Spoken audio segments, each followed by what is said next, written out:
Tondi Nesengo. Na pesi nzambe merci. Na moni bino lisusu lelo. Bino pe bozo mona ngai. Denga motaza pembeni loba papa enzale sili. Sango azongi na ndako mamelo azui konje. Beta maboko na ndako loba na bango sango akufite. Batambwisi sango balobi sango akufi. Aza la morgue. Oyo babomi nga 4e fois. Na ebite morgue aturu ekozala wapi. Parce que po na bango na kufi. Bazoluka kotabomo ina kati ya bawei. Bamikosi. Mais je vous ai toujours dit que je n'ai jamais eu peur de la mort. Pour Nabiso, la mort m'était gain. Le prophète Branham l'a dit, la mort est un taxi. Quand la mort viendra, Panabiso, si Dieu n'a pas encore fini le travail avec nous, Dieu ne va pas nous retirer. Il va nous laisser continuer de travailler. Mais quand Dieu terminera le travail avec nous, peu importe la forme, tu vas l'obliger à kozonga, kozala na plateau et kozala volant. Ce qui compte, ce n'est pas quand est-ce que tu vas mourir, bien comment tu vas mourir. Où passeras-tu ton éternité? C'est ça la grande question. Il y a une vie après la mort. Il y a un ciel à gagner, il y a l'enfer à éviter. Tika ko panza sango lokuta ke sango akufi. Vous suivez cette émission en direct à la télévision. Vous êtes sur YouTube également, vous êtes sur Facebook, nous sommes en direct. TV Moko Batebele, TVza Radio T. Merci, je suis revenu. Je pourrais peut-être avoir la force de faire une mise au point à partir de 16h. Une mise au point par rapport à l'absence d'Anga. Boyebi ki na tamboli, Mwatangoulaï Nazalakite, Tobandaki Bounia, avec la grande équipe Yabosolo Télévision, toujours dans les comptes et à banquette. Toguti Bounia, Tozongaki Kinshasa. À partir de Kinshasa, une équipe où accompagner na Bounia, bakelaki en Afrique du Sud parce qu'on avait une activité à Durban et que ngai moko pe fallait na rejoindre bango, mais j'ai transité d'abord par Lubumbashi pour des urgences. Si on a dit bango na Johannesburg, bango ba uti na Durban, toke na Cape Town, on a fini le travail. Na zongaki awa les 29, non les 28. Les mêmes 28 na 12h na zongiawa, il fallait tout arranger, kota la libota moi bonjour à Mouké. Et puis le soir, à partir de 23h, na kamataki sous vol pour na okenda Espagne, bien sûr, en transit par Istanbul, tokenaki na Paris, tozalaki na Suisse, TVza Radio T, bokomona ba image, maloba ya sango nganga. On a ramené plusieurs images parce qu'on a passé même une émission avec Jean-Jacques Lumumba, émission Zadja à YouTube, vous avez suivi ça hier. On a été avec Félix Oazé Kwamuku à Bongo, Bongo, vers Bezo Bunda. Bon, c'est Pelanango. Il y a beaucoup de choses, même la réaction à chaud. Il y a bateau, Bayambagi Bisson à Paris, bateau Bayambagi Bisson à Suisse, un peu partout. Vous allez le suivre toujours dans Bossolo Télévision. Alors, aujourd'hui, je réponds. Tozongeli Lelo, Missa Elinga, l'équipe Missa Français, la Batebele. Tous ces gens qui pouvaient dire que Sangwa Tiki, na minito ya Tiki, comme il m'a mis le Sangwa Sili, yo somona Sangwa Sili. Abe Wanachola, comme Monseigneur, somona Sangwa Sili. Sangwa Matakabagrade. Ngainda na boyi kumata po na tikali chef de poste officier de permanence nazali nazo bangali wate nazala bomoi tanga nyoso tika mokote tanga nyoso Yesu asalaki tanga nyoso tika mokote solo yokomona ngolu na yawe soki omoni ba mosusube na mosolo mingi lula yango te yotanga kama pamboli bapesi yo solo yo komona ngolu na nzambe tanga nyonso tika mokote tanga nyonso Yesu asalaki tanga nyonso tika mokote solo yo komona ngolu na Yesu sangwa kufite lobana bango lokuta sangwa zana bomoi soki sali sili na kozonga na ndako tata mais soki silité na kokoba ko sala. Alors merci pour la confiance, fidélité, pour la patience à Rosela Sangwa Zongi. On va répondre à l'antenne aujourd'hui. Les autres ont à lever les rideaux pour la introduire retour à Sango, mais match Rosala et à élimination. Je reçois pour vous le pasteur Guili Bokwala qui signe son retour dans Bossolo après plusieurs mois et surtout que depuis Tosalaki inauguration, Ayaki a noté aujourd'hui, il va témoigner ma sentiment là à l'égard de Bossolo Télévision. Mais avant que je ne prenne le pasteur Guili que vous avez déjà vu dans une information du jour très rapidement, alors on va échanger avec le pasteur Guili Bokwala. Information du jour. Assemblée nationale. Les projets de loi d'habilitation du gouvernement déclarés recevables et envoyés à la commission PAJ pour examen approfondi. Procès Ogui Moussafiri. Après les réquisitoires du ministère public, 5 ans de travaux forcés à l'endroit du prévenu, le verdict attendu pour le 22 décembre. RDC Affaires RAM, la commission ECOFIN du Sénat note que la clé de répartition des recettes cache une certaine opacité et à son tour exige sa suppression. Assemblée nationale toujours, François Nzekouye remplace Didi Manara au poste de président du groupe parlementaire PPRD. Conditions de travail en République démocratique du Congo. Ados Ndomba s'adresse une question orale avec débat à la ministre Claudine Ndoussi. Média, Freddy Moulumba, directeur général AI de la RTMC, suspendu de ses fonctions. Alors, on va prendre deuxième page. Sénat clôture ce mercredi de la session de septembre. Assemblée enseignement supérieur universitaire après le Sud Kivu, 122 établissements non viables fermés au Nord Kivu et au Maniema. Avant-dernière information, RDC, le Premier ministre et l'ambassadeur canadien échangent sur les genres et la lutte contre les violences faites aux femmes. On termine par cette note. Maître Jean-Pierre Manzolo vient de décrocher son diplôme de master en droit et administration électorale à l'université Union Academia International. Très bien. On a fini avec la lecture Yaba Info. Maintenant, Tokota, Nali Solo, Yabo Solo. La politique officielle, Missa Yatongo ya lele bandi. Alors, merci. Beta maboko nanda koloba papa ye, sango bakosa nga kokufi, sango nzoko zali, sango komi kitoko boye, sango lèvre komi rose. Beta maboko nanda kusango azongi. Beta papa zongi. Malili na poto makasi. Nazolo bamili ngezo bimaroga bache bakoni na libumu. Nzoka poto. Très bien. Alors, pasteur Gili Bokwale, Mbote. Mbote, Tata Sango. Nasepeli. Vraiment. Mikole Belé. Mikole Belé, tout mon anité. D'abord, bonne santé, bonne libota. Non, Kola Zobatela. Bonne UDPS. Oui, bonne pouvoir en place. Oui. Nyon so, Tozo Bunda. Nenge Tozo Kende. UDPS, parti des masses, toujours en forme. Le président de la République, Tozo Bunda, Naïna Congo, puisque démarche Nangaï, je soutiens toujours l'institution, président de la République. Donc, voilà. L'institution a un problème, on peut soutenir Kaka. Mais oui. Quand rien ne marche. Non. Ce n'est pas de la malhonnêteté vis-à-vis de Yomoko. Non.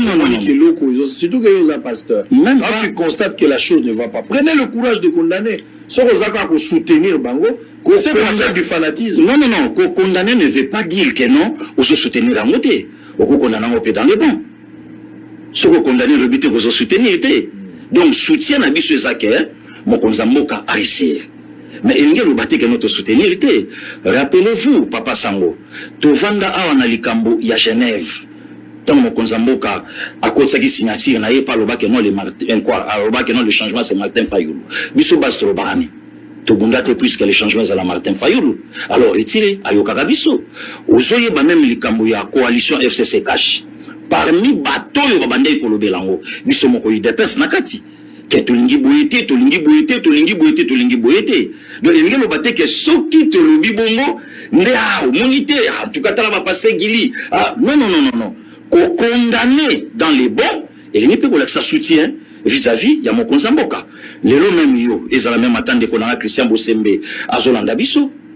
Tu parles à tout moment, il y a communication, il y a mon konzamboka. Et je t'en la malamote. Et il y a le bâté que tu lingi bangote. Et il y a le bâté, bon sala musala ndenge oyo biso peuple tozo monela engelo bateke to lingi bangote tango eloko boy to moni yango te to bimi to lobi likambo boy to bimi mais position na biso tozo soutenir l'institution président de la République. Est-ce que pasteur Gili ozana ba même motivation, même argument, même courage ozala ki nango quand Félix a pris le courage, a pris le pouvoir? Oui, le pouvoir, mais oui, justement. Mais raison pour laquelle au monde même Batebele Balobakeno, parce que Guillet Skali toujours constant. Nazanamo est très à l'aise. Est-ce que la politique est décevoir? Parce que la repère sur ma preuve. Jusqu'ici. En difficulté par rapport à certaines positions prises autrefois. Non. Il faut changer. Non. Il faut changer de position, mais je sens que comme il a difficulté à s'exprimer à un certain niveau, parce que vous êtes pris en sandwich. La politique de Félix vous a déçu à un certain niveau. Non. Pour décevoir, non. Tokoki ko partager barigima mon côté. Et le Kouina n'a pas ça qui est modèle, place au Komajana et bien. Tosola. Arme nango yali. Manda qui nayebi que très bien. Mon sunga mikile so beta déjà. Il y a pas de souci. Baso kan sansunga morgue mais aussi bango les loté. Pasteur Guili Bokwale, pour la première fois vous participez à la nouveau plateau à Bosolo. Eza li solo yebaki en coulisses. Oui, en coulisses. Omona kitango moi nazo pusana kwa ya robotama. Ba réaction na yo autour de ça. Non, vraiment en tout cas na kamwete puisque biso to mona ba biloko mususu emballé déjà à l'époque malgré bato mususu pe bakole ka ba moni yango tango bimi mais biso déjà to monaki pe to yebaki ndenge kozala. Malgré bato belé pe ba yebaki na noté donc na kamwe vraiment té pour na yebaki. Très bien. Et na yebaki pe na souci à travail le quand même faut ko qu'on mentionner que le lot motakoki peut ignorer Bosoloté. Donc outil n'a rien n'a néant au travailler pour le lot quand même comme boy. Donc photo j'appelle quand même courage il y a pour soutenir batolo kwa bino o lelo o zimbongo pe na gouvernement te o lelo kepe place mo te ba pesio 100 000 mais au sali makambo o ba sengelela kiyote. Voilà donc lelo faut quand même toujours courage wana ya koloba ke merci batolo kwa babino batolo kwa ba Christian Bosembe o lelo zo mona ke batu bazo bunda na souci ya musala na bango. Donc en tout cas naza vraiment flatté ya komona ke to se pa na biso na sepeli malgré ba éloge yango salité que to mesana donc musala etikali musala na obeta ba arme non conventionnelle Luka ba antibal na yo to sala ka ndenge za c'est ce qui est plus important. Alors nous sommes en direct to sali système mokwa oui makambu yo koloba soki public azo boya yango atindika ba message na fongola téléphone ouvert pas de souci ba retourno 10 personnes ba obenga ba ko travailler pas en direct il faut ndimango pas de souci Luka likayebwa pembeni na bidwa ma hypotension et à l'équilibré pasteur Guili. Alors on va entamer les sujets, on commence par l'analyse, il y a contenu, il y a discours, il y a chef de l'État. On va prendre le premier sujet par rapport les discours à chef de l'État. On va plus rester là-bas. Et puis ceux qui aussi ici discours à chef de l'État, on va récupérer la situation sécuritaire à l'est du pays. Alors, Toroko tapé moi dossier à justice, moi Mouké, c'est ce qui est plus important. Donc, on va essayer de prendre tout, sauf rien. On va récupérer Ignace Sezali, procès HB, un peu de la justice. On va être dans tout. Donc, voilà, c'est ce que je voulais vous dire. Mais, Nalina Zalamwa, curieux, Nama Makambobele, parce que vous avez parlé de l'IDPS. Oui, oui. Parlement debout, en plein Nangwekiti. To vivre la saison mon quoi parlement debout, parlementaire très motivé. Surtout lorsqu'il fallait Félix Tshisekedi, l'actuel président, à Kabwana na coalition Azalaki Nangona Kabila. On a senti la poria, combattant pour repousser chef de l'État comme supporter spatialiste. Oui, oui. Mais actuellement, contradiction et pas combattant et belé, surtout la libération à Vital Kamere, il y a eu beaucoup de contradictions. Oui. La libération à Bakonga, il y a eu beaucoup de contradictions. Côté à justice, même oui. Côté à Eteni Longondo. Oui. Combattant baza unité autour, il y a décision, il y a justice. Oui. Sous régime, il y a Félix Tshisekedi. Comment on justifier cette histoire? Est-ce que ce n'est pas de la division, ce n'est pas ras-le-bol déjà? Une base qui est déjà perdue au départ pour la Félix Tshisekedi. Non, non, même pas Papa Sango. Je crois Nazala Kawa, puisque le lot faut souligner que Batuke est sa 5e apparition nanga, le lot donc na bosolo na politique, toza bateau déjà bandolé Kanatongo. Je crois que dans le baka na yo, biso ba parlementaire debout, nous sommes purement des électrons libres. Incontrôlés? Oui, faut y beloko. On dit que vous avez électrons libres et incontrôlés. Nalobi toza ba électrons libres. Incontrôlés. Pourquoi? Puisque toza ne sika mon côté ou bien toi na mutu mon côté apesaka biso maloba na loba ngwe na yo donc biso to lokwa pe perdete biso to lokwa batu musute boye bozui maloba boye bokende boloba ngo no moni ba na classe baye bango nyonso balobi loba moko c'est ça donc avantage na biso eza toye tozo sa musala ya eloko oyo e bimaka à partir ya yemoko wa mulumba donc de les mémoires et Tshisekedi pour permettre de véhiculer message na biso de bouche à l'oreille au moment yo mo yebi dans les années 2000-2001 et comment qui passe ba mona bino botelemi boye na le botanga ba journaux donc na batomba wana na ba victoire ba yeba ramasser bino alors moyen ya ko véhiculer maintenant message ya la qui débouche à l'oreille ne création ya ba parlementaire debout alors ce que le dit par rapport à contradiction mais ngape na kolobano c'est normal pourquoi puisque mutu na mutu ayebi comment ndenga zopesa info na ye Outoloba makambo Biblia awa ata oboyi ce qui nomination ce qui élévation ya épiscopo olingo tikala na yo kaka na chef de poste voilà chef de poste au sanoka bon mais c'est normal.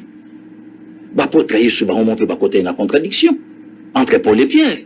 C'est normal. Pourquoi? Puisque mutu ala qui na vertu na ye o ya la qui na par rapport au Seigneur o ya ndimela ki. Donc c'est comme ça. Mais et l'autre le baté que non, to côté à contradiction par rapport à Nabiso non. Est-ce que les combattants sont membre de l'IDPS?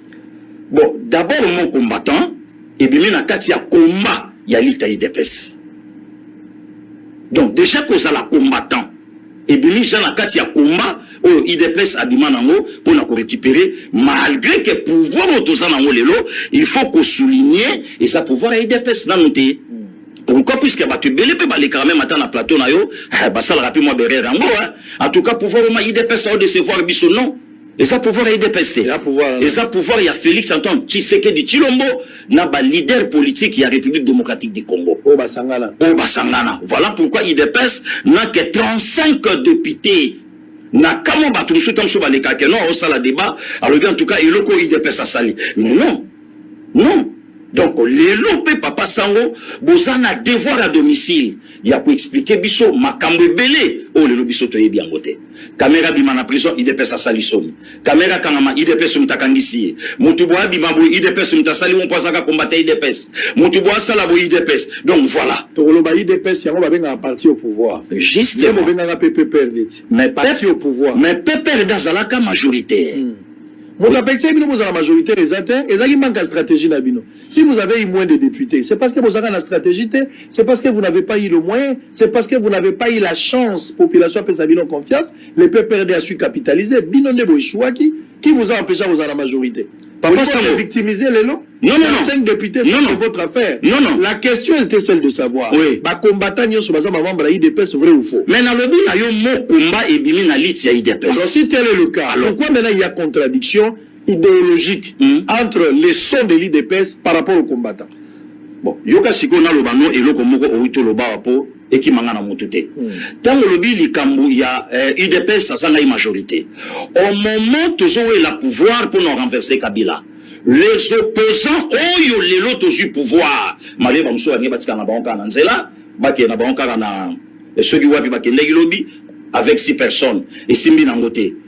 Le pouvoir de Kabila va aligner 15 000 quelque chose pour 500 sièges. L'opposition de Félix Antoine Tshisekedi Tshilombo, Vital Kamerhe, Martin Fayulu, Adolphe Muzitu, tous ces batouana va aligner 4 000 et quelques pour 500 sièges. On a pas cadre, on n'a pas parti na bino. Non. On n'a pas parti de masse, vous n'avez pas de cadre. Papa, les lots nani akoyi koboya force ya ba cadre au IDPS nango. Mais vous attendez bien. Mais tous ces belés. Na pouvoir à 18 ans. Bato union sur les lots va alimenter ba parti wana. Ba bimi wapi. Les lots surtout que nous na MLC. Moto ya Simba qui parti à MLC na incarcération. Il y avait dans Jean-Pierre Bemba. Aza flua wapi. Les lots surtout que même matin n'a pas perdu. Bato union sur ba même qui idéologie politique n'a pas perdu. Baza flua wapi. Il y a sans été. Tout va dans la bango. Donc peut-être qu'il n'y a jamais eu de cadre. Mais à déboucher un cadre ailleurs, selon analyse. Mais na lobby bango moko bayebi, lelo mutu mso azo chama kelele. Ye mutayamba muse na Maniema avec des doigts en l'air. Ayamba muse na Maniema. Ebele basana tozala bango na sanzete. Vena na la mer mende pour la jesse. Ono tetelake mafumbe. Alobango awa na martyr. Pour la première fois dans la ministre na mboka oyo, grâce à ses papas. Dans les lois, on a cercueil. Mais ici, il a dit qu'il n'a jamais été dans l'IDPS. Mais dans le bin, il y a moko alobaya. Ah, voilà. Donc, moi, il a contredit le viezate, mais bah, image, il y a martyr, via l'obaya. Il y a solo pesali. Bah, photo ezali, aux maman F. Ou le belo côté. Donc, il y a le baquet, IDPS, a sa partie, oyo, a bimisipé ma partie belé. Entre autres, bah, perdre. Voilà. Est-ce que ce n'est pas un danger? Parti politique, le rôle à UDPS, il y a mon aîné. Bozan a idéologie à parti, bozan administration est vendue. Mais yo moko le bien que les combattants, bazo bazali banda, au bosalaka, matinée politique, généralement, non, parlement debout. Parlementaire debout, bozali incontrôlé, et que besoin dépendre, ma opinion, la besoin dépendre de ma partie. Est-ce que ce n'est pas une contradiction? Ils ont mettre les partis en difficulté. Parce qu'à chaque fois que ma parlementaire va agir, à chaque fois que ma parlementaire va réagir sur un propos ou par rapport à une activité ou bien un acte va poser, ils ont la partie. Il n'y a pas possibilité d'ordonner pour sauver les partis parce que l'image du parti en dépend. Là maintenant, si qu'on faut yamba, la bouche autorisée du parti. Le CG, le secrétaire Augustin Kabouya, ou le président Aïjamar Kabound, Moutou ya koza na monopole ya ko répondre na Moutou na oyo tuninga. Nga passé gili soda molongoti. Yo moroyebi. Pete na lipekeza te fonction quand ndem te ya makas. Yango sali ka koza fonction ya mbanga liboso na yo. Mais pete na lipekeza te. Moutou na wana sikoyo benga CG. Azolanda biso avec tout le respect. Tout na mais avec ce qui se passe lelo. Na ba parlementaire debout, na boy. Qu'en pense-t-il? Donc la bouche autorisée du parti, oso penser ni pour na bango. De peur que lelo n'a passé gilina lobana sala ce gilini au monique et au sala bienté. Vous avez parti ezangina carte hein, vous avez la carte c'était lelo depuis vous sala qui initiative abakati siko carte vous sali na te ou ensemble avec les kamba bakati. Yamba Kabouya. Oui, yamba CG. Mais yo mo posangi carte, ti lelo carte vous avez. Non, biso ba carte. Mais bazo identifier bino la ligne, posangi carte. Ya wana ndobi électron libre donc mutunyo soit ko ya a infiltrer na ba parlementaire debout à sali lo kako sala et puis ça passe. Yango na lobi ke yamba CG na plateau na yo otuna ye ke ozo penser nini na ba parlementaire debout na yamba ki pasteur Kili aloba ke question wana azongi sango pa na yo puisque eza na compétence na yete. Voilà. Oya na IDPS quand depuis 91, on a 4 ans de humanité na ITI Limité, Institut industriel, Institut technique industriel de Limité, na première INAC. Na laki na grand frère Moko, Serge Daniel Lukoki, à Asko na Luanda Hollanda Bisso, à laki grand frère Ami. Donc Toki Mahachi Ginzela Moko, mais il y a laki na G1, na Cardinal Malula na Kingabo à l'époque, avec Yana Sayo. Alors, ce tout le monde, il y a le quoi laki na kata IDPS, Koutou a changé quand même na kombo na ye. Kombo na yalaki eza Serge Daniel Lukoki, mais na suka beta wa Mulumba. Donc alelaka tellement idepes. C'est qu'on ngane to ando kende chikinzela moko ye na bambilinga na ingende. Master vie. Donc soga ya zunga ameminga kuna. Elsinga bon lelo pito ke chikite bo lo yem talay na la. Abibo toke na na siège. To koma na siège papa sango na yoka ka ketien tiseke do Mulumba. Balara na réunion, il y a conseil des ministres quand il mando sala makuna, conseil des ministres sili na moni batu bandio bima. Aola sanga bitala Paul Bandoma. Tala vie Paul Kapika. Père Yavier Denis Kambai. Tala Bousko mutanda ko sala biso contre Andi. Vieux Joseph Olinankoy. Tala souki bien mégaphone. Epsina Olinankoy yo. On a violata polo kingoti a biso blé blanc. Yala tinetenia parler.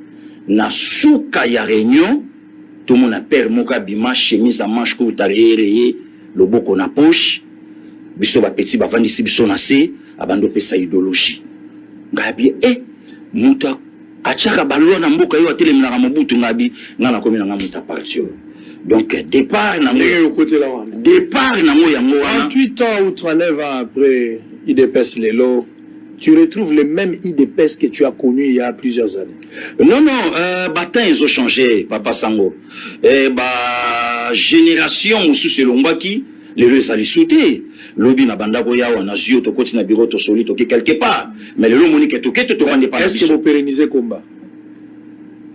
Le même combat, soyez honnête. Hein? Oui, le même combat. Oui, pourquoi? Puisque temps ils ont changé. Na yebisio. Combat oyo to bundaka nango na Maréchal Mobutu biso to alaki na bana. Eza combat o telelo facha bundi nango. Ko soit pouvoir ya fachi na maboko ya Kabila. Donc il a qu'ici ba donner belé par rapport ya ndenge pe makambo ke ileli. Je m'explique. To vandai awa personne s'attendait que le pouvoir ko ko ndenge komi. Ngana yo to sola libanda caméra to yebani ba makambo o ngana pe to lobanaka. Moto na mutalo baka pe na ndenge na ye. Mais les lots makambo pe komo kene ndenge komi. Ba to mususu ba fandi ba comprendre vraiment que non le pouvoir a changé les camps. C'est ko to lobandeni. Évangile était ya magalobi, ya mote zote ya malero. Lobi nkolate ya kina cheval, azolo ba voix ezokende na mopepe batutu bazoyoka. Mais lelo mesengo zape pour faut kende kuna passer bien costume. Évangile zote ya mate. Ezote ya ma. Est-ce que vous avez les mêmes soucis, le même engagement, le même combat, même idéologie après le départ d'Étienne Tshisekedi? Oui. Est-ce qu'il y a lieu de regretter Étienne ou bien d'être fier pour le combat pour continuer dans la Mais oui, c'est normal de regretter Wamulumba. Tant qu'un humain, il fallait quand même à vivre, donner au IDP sa commune en Molelo, na et si au Félix Antoine Tshisekedi Chilombo, azalelo, et ça la carré vraiment botinyoso. C'est normal. Et ça la rêve à mon agnoso. C'est normal. Pourquoi les lotos Vanda, il fallait faire comme chef de l'État pour enterrer son mentor? C'est aussi la fierté. Alors pourquoi pas na point wana IDP Safanda à penser naïe? Très bien. Voilà. Alors on va prendre les discours. Boza et Belé. Boza on a besoin tous aller en direct. Je vais laisser les téléphones ouverts à un moment donné, mais laissez-nous d'abord évoluer. Beaucoup commencer à des questions et réagissez à travers le numéro qui est affiché au bas de votre poste téléviseur. Nazalagité, Makambouza et Belé, la libération de Vital Kamerhe. Beaucoup de gens m'appelaient, il faut l'oba, il faut l'oba. Alors que Kamerhe a déjà libanda. Il faut l'oba. Au Koloba isu nini, Kamerhe sa bimi. Na l'oba isu nini. Na l'oba ki Makamba Bakonga, ki Bakonga kozonga na prison te. Finalement, zongité. Vital Kamerhe na l'oba. Po batuba sepela, to po bazongse na prison. Nazo bate football bisanga bolingina l'oba en fonction de quoi? En fonction de la prison, to en fonction de bino sepela. Parce que Kamerhe a déjà libanda. La jurisprudence nous a donné raison. Chibala bakanga ye, bakanga Chibalao. Chibala. Bakangi na aéroport, ba memie na prison. Ba salier cerveau. Ba formaté vidé. Ba bimisi Chibala. Chibala yana histoire à Joseph na Bible. Aouti na Kacho a commis premier ministre. Dès que Joseph a Bible est là. Parce qu'on va salango Joseph Chibala. Abima comme premier ministre. Chibala abima la prison la liberté provisoire. Matika la kozongate. Il faut que je dise encore quoi? Alors que je n'étais pas au pays. Je ne suis pas obligé de tout dire sur tout. Je n'étais pas là. Kamerhe est sorti. Et sa décision à justice n'a la guité. Donc je pense que l'actualité a évolué. Okay. Mais peut-être que bolingi ngana loba, fubo bisanga bolingi na loba ndenge ni, na loba pobo sepela. So bisanga pobo sepela na lobi côté bo sepela. Mais so pobo lobi par rapport à la position ngai, j'ai aussi un avis. Mais est-ce que la vie nanga kozong sa Kamerhe na prison? Parce que na bisa une population et si vous dépassez, ça dit biloko de ce tout mon lisaka bato si bato mo la bino na politicien. Maintenant nous réagissons. Peut-être le jour où okuta ke bazu maman na bakati mutunde kozwa peut-être courage au manabalabala. Balakisaki bino awa na kati ya bandako. Ba congélateur ba bimisi na ka balobi ke bakuti mitu ya bato bakufa awa na ka. Bato batikala kosilika te. Bato ba yibi ba mbongo ya ndenge na ndenge. Ba somme ya ndenge na ndenge makambo bimaka. Les gens ne sont pas dans la rue, les gens trouvent ça normal. Vous êtes divisé, un peuple divisé, un peuple divisé. Un peuple qui regarde les intérêts à ba groupe na bango. Vous êtes là pour chanter pour des politiciens. Vous avez pour aider les politiciens. Vous avez mbongo yemoko. Ayibi mbongo na yemoko. Atikala ko betelo lisolote. Akabela ka $100, $50. Mais jour balingi bakanga enda lobi sala marche na balabala. Pe apesi ba cousine ba bitoza na ba camarade na biso ba koya balati polo. Ba sali sketch na bango ba bimi na balabala. Yo pe ba continue na kati. Bato musu baliye manga mino zo salonga. Qu'est-ce que je vais dire de ça? Kamerhe dehors. Et c'est aloma qui makambo belé bien avant. Même pour la sortie à Kamerhe, aloma qui déjà bien avant. Mais des fois parce que vous rêvez, parce que vous n'entendez pas, parce que vous ne comprenez pas, parce que vous ne voulez pas comprendre. Mais j'avais déjà dit beaucoup de choses, même pour sa libération. Et c'est aloma qui biloko belé. Il y a un mois, j'avais déjà parlé que la cour à cassation a déjà constitué pour libérer Kam. J'en ai parlé ici. Vous voulez que naloba ndenge nini, nini on a zolo bobo kité. Nous aussi boyoki. Nous aussi boyoki. Pasteur Guili, alors on va entamer l'essentiel. On va aller sur l'analyse et contenu du discours à chef de l'État. Félix Tshisekedi dit à Zolo pour na batebele monsieur Promedi. Ma promesse c'est belé Promedi. Ba bien ça elo ka kolobate. Quand tu vas que Félix Tshisekedi nga koloba même ça kolaka bato ba data ko vente à Thomson. Peut-être il va faire la promesse mais peut-être à ça là qui a monté. Pour à chaque fois président le baga promesse c'est la kaka. Comment vous avez analysé en général avant tout compte à la détail point sur point les discours du chef de l'État? Un président triomphaliste ou un président plaintif?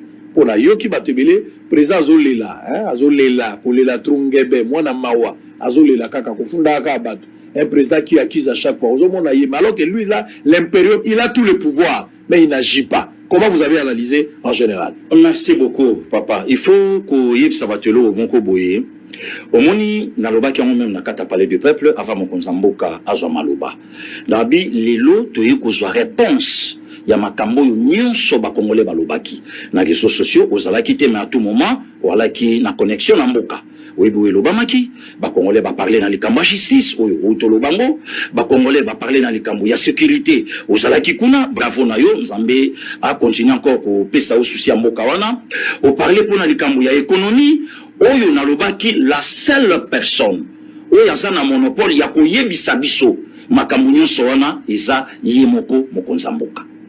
Donc biso tolobi nayebi te place ozalaki so ofingamaki te tofingami na ba téléphone na biso na ba appel normal na ba WhatsApp tofingami ya ofingama outolobi eloko moko important. Donc nasa justice te mais mutazo tu na yo passer gili bosali bongo ndenge nini. Voilà, donc neto c'est là qui mokonzi aye à répondre biso population na oyo nyonso biso tolobaki. Voilà, donc na kata discours akokai koloba nyonso te puisque ezwa qui est une affaire il y a 80 minutes donc 1h20 minutes.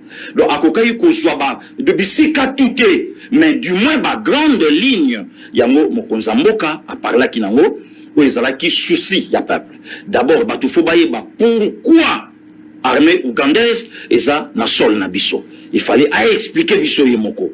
Pourquoi il fallait ça la boy puisque les locaux sanate papa sango na ebité yo peso ki au communion sologie pour les lots toza quand même na ba journaliste oyo en tout cas dans sologie soko ke na sport a robete lo makambo tout vrai. Oyo na politique azongi. Okepe côté ndule a ebiso lobi en tout cas Macron beti mabe puisque justice française est libéré Kofi Olomide. Oyo na ye koto ya beti ope bongo. Donc les lots baza partout. Donc il fallait maintenant le magistrat suprême aille à mettre maintenant le point sur les i, il y a qu'à expliquer population, les réseaux sociaux tranquilles. Donc il y a là quand même thermomètre en abisso. Félix Tshisekedi a parlé de beaucoup de choses. Oui. Tout le monde a courant na mai. Tant que bino besoin pouvoir, tant que bino IDPS na ba allié na bino besoin de pouvoir, bolaka ka bato Eldorado. Bolaka ki bato que ba comment na changement.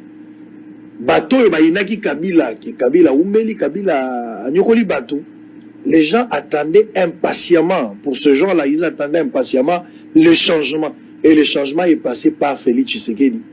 Sur le plan, il y a alternance. Mais concrètement, il n'y a pas de changement parce que Batouba est belé. J'ai reçu beaucoup de gens ici. Mbaki Jean-Marie Kassamba, j'ai reçu plusieurs personnes qui pensent qu'aujourd'hui, Batouba a regretté même Kabila. Mais je n'entre pas dans ces débats-là. Il y a Batouba qui a regretté Kabila. Parlons de l'eau et de l'électricité. Batouba a maïté. Maman Mokonzi Mboka Outaki na Kisangani. 4 mois. Batouba a courante. 5e ou 6e mois. Batouba a courante. Atako. Misolo et Kogaï Kokine, faut pas bon ça mettre sur quoi le Gozana noté. Na Kinshasa, on n'en parle pas. Courant na maï le Gozaïte. Le chef de l'État a autonomé un mandataire.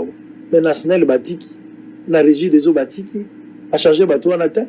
Comment se fait-il à la veille, le chef de l'État a sanctionné un mandataire au Balongola qui plus de 20 pour la première fois dans l'histoire, Bakoti un mandataire Yassika. Mais sinon, la courant a joué se plaindre liboso à perchoir. Azola kisake toza la courante to la maïté alors que bateau bazali ba démo ya courant na maï chef de l'état boy ko simba ba matiki ba en fonction. C'est une contradiction. Il y a on a été en face d'un président plaintif ou un président qui pouvait prendre des décisions pour amuga ko ba solution la ba problème aux déranger bateau.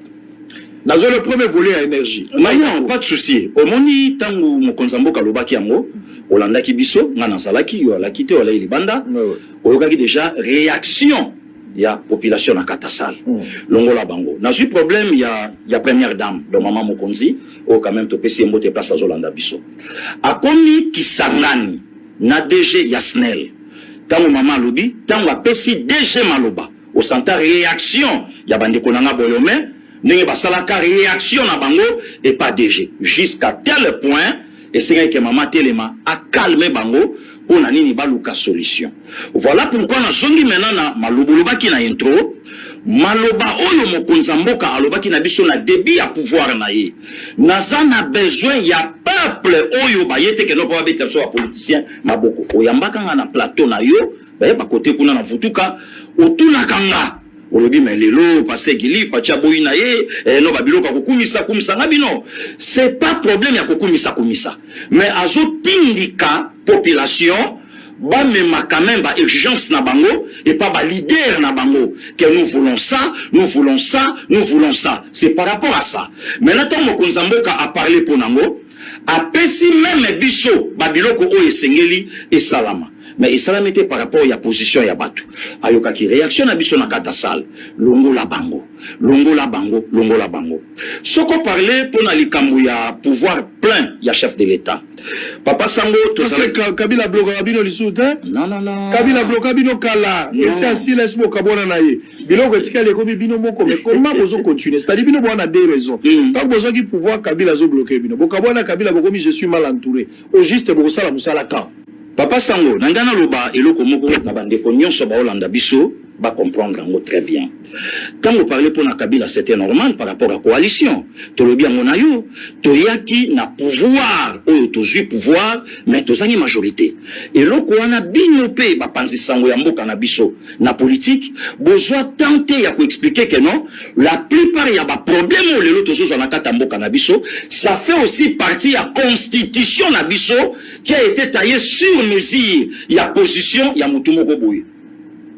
Quand on a besoin de l'élo, ce qu'on me cobeta l'isolo que non, même le président de la République actuellement, a ça même la difficulté, il y a que limoger premier ministre. Bato barozo manangam, bosso image ici, babi, mais comment magistrat suprême, a koka bossa la boete, a koka bosso sa boete, pour nanini, puisque bino peut besoin tenter, il y a pour expliquer population. Voilà, ma kambu mingi l'élo, biso to kuta na mboka na biso, c'est par rapport à la constitution na biso très mal taillée. Et là, qu'on est salamate. Tant que tu as pouvoir, aujourd'hui, tu as un président où il y a eu pouvoir sans majorité.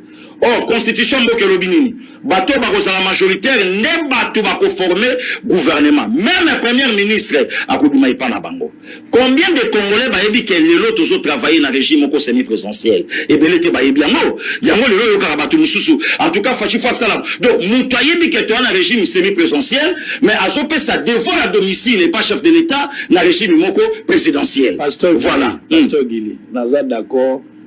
Na sorte ba régime nyo solingo expliquer wana litani likambo ko nommer ba mandataire kasi yamo na je revenir na chef de l'état vrai ou faux yamo na ya vrai puisque pour preuve déjà ça sali yango mais comment se fait dire le chef de l'état ko se plaindre pour na likambo a mai na courant alors que lui il avait en amont le pouvoir ya ko sanctionner lelo nazo kamwa na régime na bino na mona DG Asnel na DG a régie des eaux Baché gouvernement na kisi. Ça, c'est ce qui m'étonne. Mbali boso na mboka na mona déjà tché gouvernement na kisi. Bozo la bangote.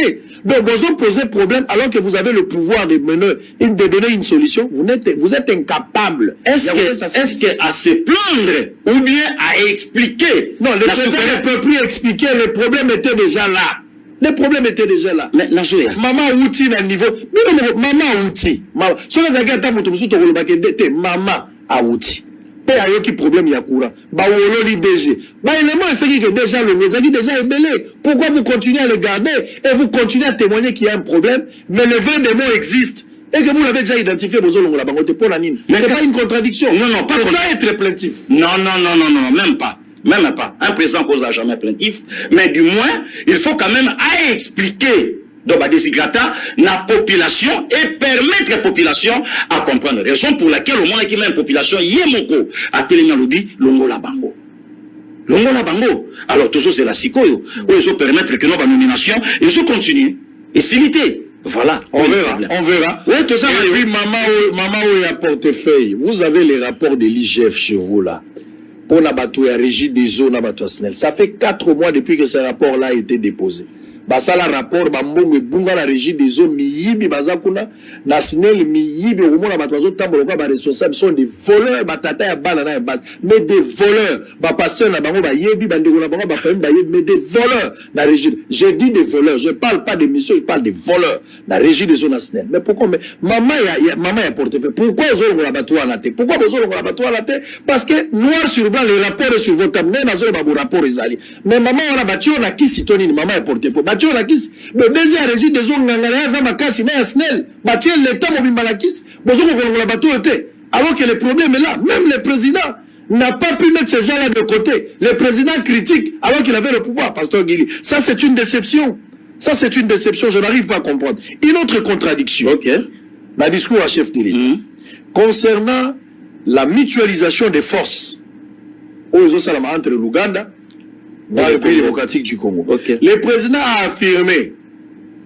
dûment que le Parlement était informé. dans cette situation. Le Parlement n'a pas yebaki parce que il y a eu débat autour, il y a information, le président ne pouvait pas prendre cette décision sans passer par le Parlement. Suspense et Tigalaki. J'ai suivi les porte-parole de la police. Pero Monamputu, qui s'est contredit. À Kamati Constitution, Alexis Pero Louara Lobby, nulle part dans la Constitution, bazo obligé le président de la République à Kendekouye Bissana le Parlement avant sa décision. Mais le président lui-même ici revient pour dire que le Parlement était informé. Pas une obligation, mais l'information. Oui, pas une obligation. Mais Pero Monamputu n'a même pas parlé de cette information-là. Il a rejeté en bloc. Alors, qui dit mieux dans cette histoire ici? Makamako informé. Qu'est-ce qui devait être fait? Qu'est-ce qui a été fait? N'est-ce pas une contradiction? Papa Sango, merci beaucoup. D'abord, on a réparé place Ouana. Tant où les porte-parole, il y a... Parce qu'il y a des députés qui n'ont jamais été informés. Est-ce que... Les députés vont refuser. Certains députés. Merci beaucoup. Oyebi na yo démarche ya babiro na biso, toko parler, toko sala émission mobimba, par rapport lelo, il y a parlement, oyo, ils ont représenté biso peuple. Alors, tant où le colonel Pierrot Monamputu a répondu qu'il a confrère na yo, ayebi, puisque question folandango, comment bino bozo sala boye, et que bozo aval ten na parlement. Ce n'était pas le problème, il y a besoin avant le Parlement, mais le problème est que le bureau, il y a 2 chambres, était déjà informé, ils ont représenté, hémicycle. C'était ça. Rappelez-vous, Papa Samon a problème, il y a Covid, en 2020, où il y a Janine Mabunda dans Alexis. Et qu'il y a toujours un problème. En fait, le vrai problème, c'est quoi? Le lot politique, Félix Antoine Sekedi Chilombo, aïe, la biso. Donc, on dirait biso nyon soto kotis kon école, il y a la même makambo toye bakate. Voilà. Donc, il y a un moment pensé à Batouza, il fallait à Kotissa, à Zelava, la Parlement, pour basa la boye, pour basongi sa boye. Problème, il y a état de siège. Alors, qui a mokangisa mokamba la moko, na likambo. Alors, je prends les décisions. Quand on a moni que parti à Est et à Mbokananga, ils ont menacé, na soutiré yango na constitution na moni qu'il fallait token na makambo oyebi ba réaction salamaka na mois d'avril mois de mai oyebi ba réaction comment mokonzi mboka ko sa décision yo sans kendebo sans ken c'était dans la constitution oyo bato belé ba yeba quitter maintenant sikoyo tant mokonzi mboka ju décision au moment que le deux nations bayokani par rapport ya eloko moko to tchana maboko poto kende papa sango na beti lisolo un peu moins partout le na betango pana yo dans les années 1986 Tchad alaka na sérieux problème ya bande daoussou conflit ya Isenabre na Bukuni Wadei Isenabre à l'époque avec président Tchad a sengi renfort et pas maréchal Mobutu Bukuni Wadei a sengi renfort et pas ya nani ya Kadhafi Kadhafi atindela ye ba Amazon basi oyebi solo wana et to koma na Tchad en fait bobiso Congo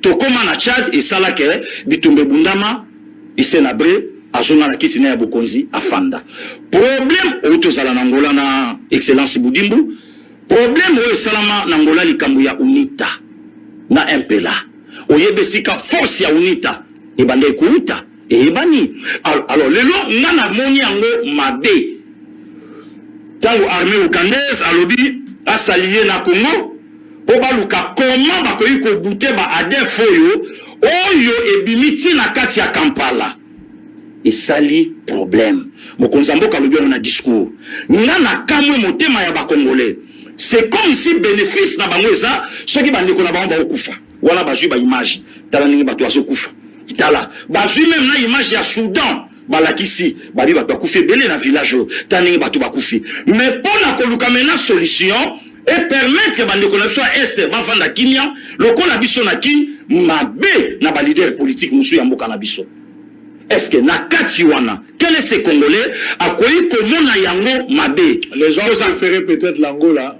Certaines personnes, certaines langues pensent que ce que c'est Angola, va doit comprendre. Mais l'Ouganda, parce que Badef Nalou, Bazaba Ougandais, prendre encore les Ougandais pour attaquer ces gens-là, Baza sur Dangote, parce que l'Ouganda a été cité à plusieurs fois dans le rapport parmi les pays à Takarabisto. Notamment également le Rwanda avec cette histoire. Il y a police rwandaise au bako contrôler les sous la Goma, bako aider Mboka Nabiso pour avoir un service et un renseignement. Ça, c'est encore un autre problème. C'est-à-dire des personnes qui ont été autrefois citées dans le sens négatif par rapport à massacre à Est, ce sont leurs armées, mais ils sont toujours récupérés pour travailler à faire. Et ça craint quelle est la carte où Ezali Koubomba Manasseh, peut-être dans les jours à venir, on peut parler du balkanisation, pays Zoteka, selon certaines langues. Même pas, Papa Sango. Au moni, les lots, hein, souci à Batuton Félix, Antoine Sekei Chilombo qui n'a pouvoir. Hollanda même, ancien premier ministre Kambo Kanabiso, les lots na Azasugwa en opposition, souci na Yezalaki, armé na biso. Et kende na Rwanda et Bunda. Ozalaki na Rwanda, nazalaki na Giseni, to yebi ndenge frontière na biso ezali. D'ailleurs, na ko informer batu, ba élément mususu kutu yo pesa na présence nanga devant le président de la République, même à table autorité musu balai pembeni balaki, blé qui dit ba. Donc ba yeba même pas. Au komatikuna, au viva, pe au sala rapport bouye na présence nanga devant le chef de l'État. Souci abaki ozalaki ndeni. Armée oyo bango ba kritikaka, une armée infiltrée. Et kolonga jamais bitumba. Ne armée oyo ba sendaka, ekende ebunda na Rwanda, ekende ebunda na Uganda, ekende bunda. Mais mokonzambo ka fanda lobi no, voix malamu oyo biso photo kenango toyokana. D'ailleurs, son premier voyage na Kigali, il a dit clairement na président Paul Kagame, vous n'êtes pas le tout premier président rwandais. Avant yo Juvenal Azala, avant yo Pasteur Bizimungu Azala, avant Ngaï Joseph Kabila Azala, avant Ngaï Maréchal Mobutu Azala, mais nos frontières eza censé et bikaboyeti mokilo yo ekosuka. Fatia lobi na discours. Alobi démarche nange zalaki tozongisana no bondeko avec le 9 pays limitrophes. Totangi yango ngana yo na école primaire. C'était les 9 pays limitrophes d'Isaïr à l'époque Nabiso. Rwanda, capitale, Otangi Kigali, président, Juvenal Habyarimana. Burundi, capitale, Bujumbura, président, à l'époque, Pierre Bouyoya. Otangi Congo, Brazzaville, non, Congo, capitale, Brazzaville, président, Denis Sassou. Pour Obo Sanate, Fiazala, depuis, hein. Denis Sassou Nguesso, ok, Cameroun, Thierry Salaka. Capitale, Yaoundé, président, Paul Biya. Ok, Gabon, capitale, Libreville, président, Omar Bongo. Donc, souci à mon conseil Salaki, à zongi sana nos relations, il y a bon voisinage. Et koka qui peut causer la moko ya solution, ou koka ikosi sa guerre. To vandanan. Au lieu to kene to bunda. Oyo premier ministre a koka même pas ko bunda. Oyo lelo yé azo laksa mokonza mboka musapi, azo tambola na Paul Kagame, mais yé moko ba photo ezala. Oyo opposant moko pe lelo azo chama kelele, azala pe député na parlement, atikala ko penser atate pona ba mort ya est. Donc c'est comme si problème à est lelo, ezaloka Fatim Taye nango. Donc le quoi Fatim Taye nango, il est maintenant obligé à comment nango na souka. Mais alors finalement Fachi a eu du mal avec ces problèmes de l'est, bien qu'il y a la volonté à bandaki liboso na makambo armée congolaise, 21 000 personnes, Bagnyaba se rendre sur place, Babetaye Mosinzo. Oui, bah c'est présenté à moins de 10. Effectif Ezalate. Les problèmes, il y a Bakenya. Bakenya, Bayate Tilelo, hein. Bakenya, Bayate, hein. Américain peut Bayate, Américain, Bayate tourisme, Basolo la Bakenda. Bakenya zéro, Batika la Goyate, la routine da soda. Bolongo la Bakenya, Bobeti Dada. Et le Bokomina ba Ougandais, Bokomina ba Rwandais. Lobi Bokobenga banani, ba français. Mais si koyo, Papa Sango, Nazana plateau na yo. Quel est ce Congolais lelo, à Koyi Kolobake? Problème à Est pendant 18 ans, na problème à Est lelo 2 ans et demi, bah avancer les atteindre à 2 ans et demi. Il faut ça monter à Mabé. Il faut ça la monter à Mabé. Pour le Congolais les cas, à l'Obake, bah avancer les atteindre. Na problème ya Est, Congo les là même bah généraux na yé. Le vieux Moussa Mabé. Congo les là yé. Hein? Aujourd'hui bah colonel Mamadou, au Komagi Tikuna, Congo les là yé. Hein?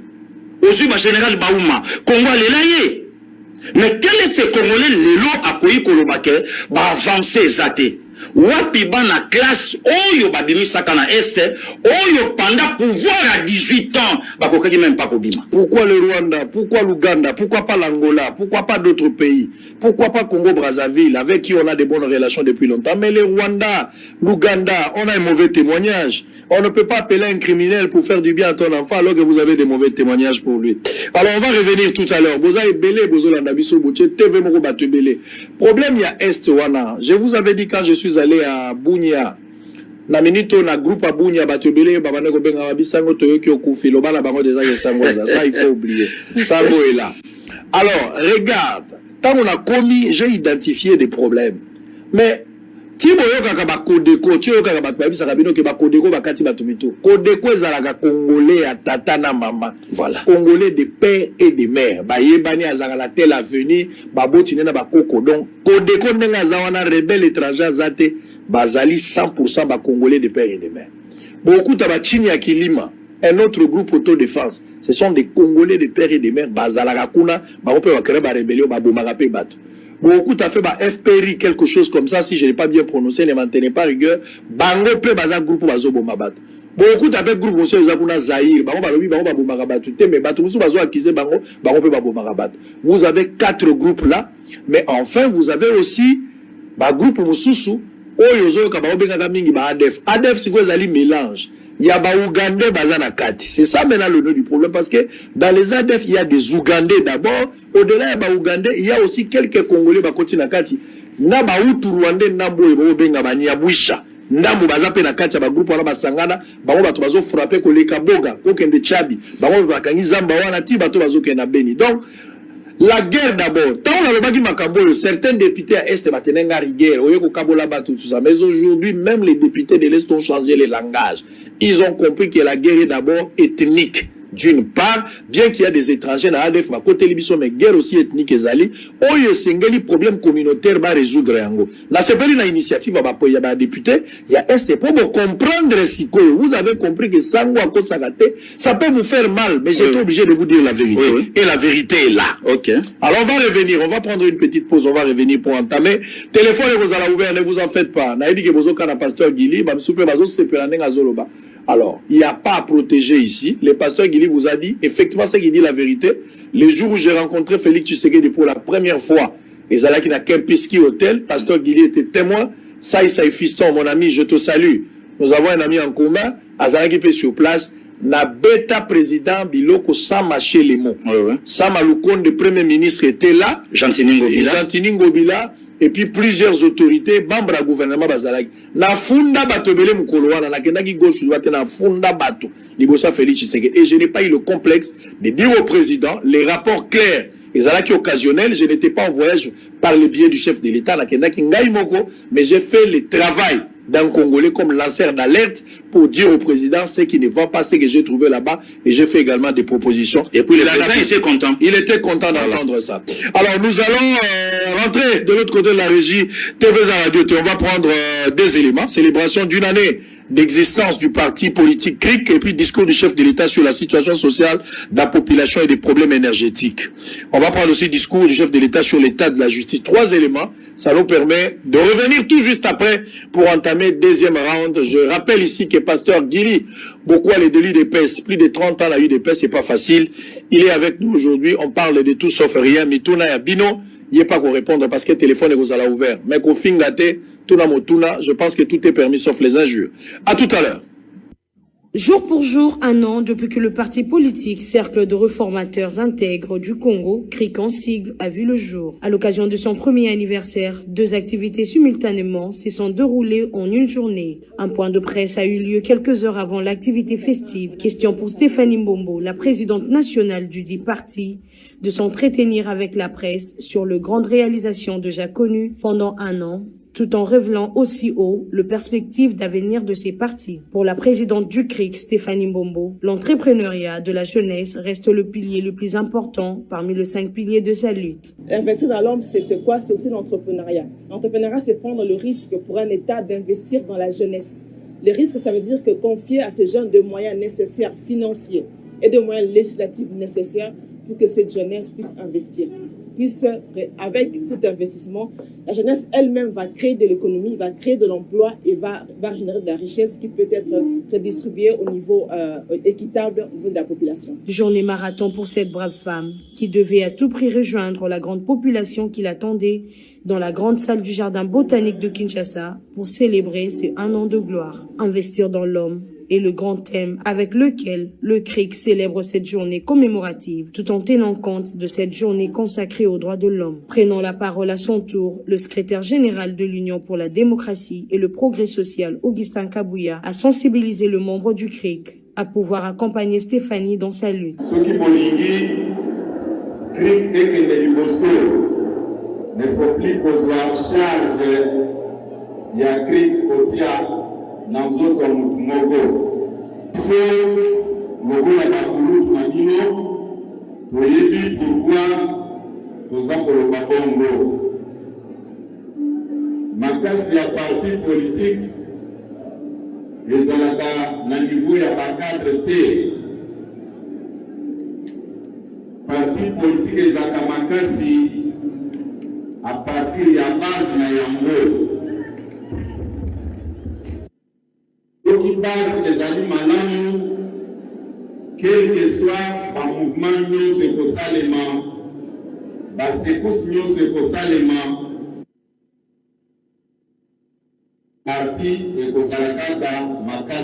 Rappelons que le CRIC existe officieusement depuis 2 ans et officiellement depuis 1 an. Je suis conscient que la situation de nos compatriotes n'est pas reluisante. Beaucoup de ménages peinent à nouer les 2 bouts du mois et n'ont pas accès aux services sociaux de base tels que l'eau, l'électricité, les soins de santé et les transports. Certes, au cours de l'année 2021, le gouvernement a pris un train de mesures en faveur de la population, mais celle-ci reste insuffisante. Je demande donc au gouvernement d'accélérer la mise en œuvre de projets à impact rapide et visible. En effet, dans les secteurs de l'eau et de l'électricité, ainsi que de la santé, pour ne citer que cela, la plupart des projets en cours souffrent d'un manque de coordination et d'une faiblesse de pilotage.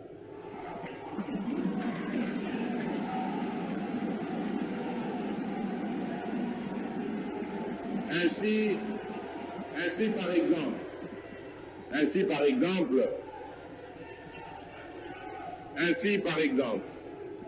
les centrales de Boussanga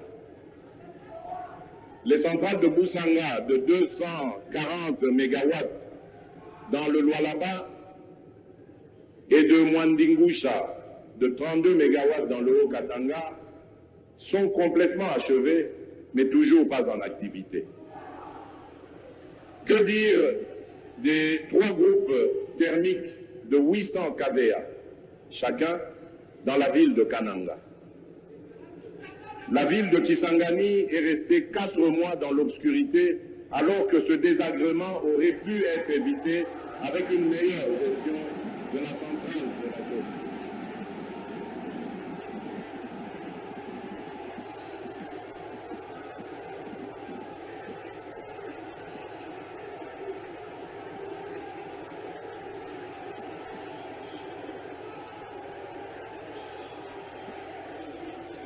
En ce qui concerne la desserte en eau potable de la ville de Kinshasa, les usines de Lemba Imbu d'une capacité de 35 000 m3 par jour, ainsi que de Mbiza Ozone d'une capacité de 110 000 m3 par jour, connaissent des retards préjudiciables à la population.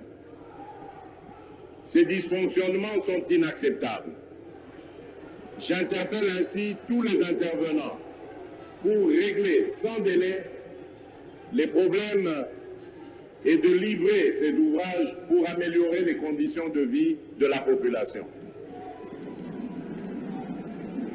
À mon accession à la magistrature suprême, j'annonçais que l'état de droit, une justice indépendante, la lutte contre la corruption et l'impunité constituaient le leitmotiv de mon action dans son volet de la gouvernance politique. C'est dans ce sens qu'il faut placer la redynamisation de certaines structures. En effet, j'ai mis un point d'honneur à améliorer l'efficacité de l'Inspection générale des finances, IGF en sigle, dont l'action était, jusqu'à mon arrivée, peu perceptible. De même, la création de l'Agence de prévention et de lutte contre la corruption, APLC en sigle, répondait aussi à cet impératif. Placée sous mon autorité directe, l'Inspection générale des finances contribue efficacement à l'effort d'assainissement des finances publiques, et cela à la grande satisfaction de nos populations.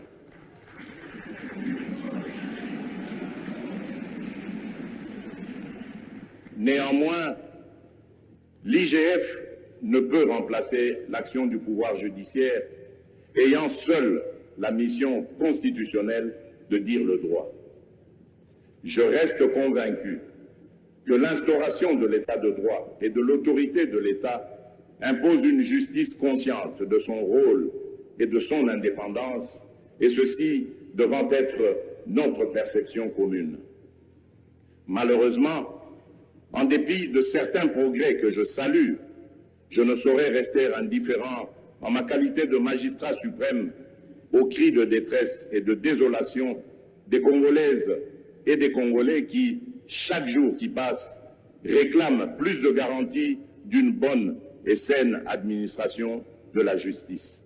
Aujourd'hui encore, sur le banc des accusés, notre justice devait pourtant rassurer tout le monde, nanti ou non, puissant comme faible, en n'ayant pour égard que la protection des droits.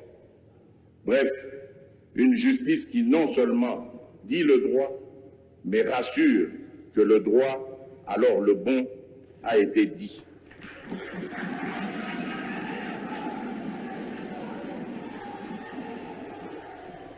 Je réaffirme mon engagement à poursuivre les réformes courageuses dans le secteur de la justice, y compris celles relatives aux structures et à la qualité de leurs animateurs, suivant le principe « l'homme qu'il faut à la place qu'il faut ».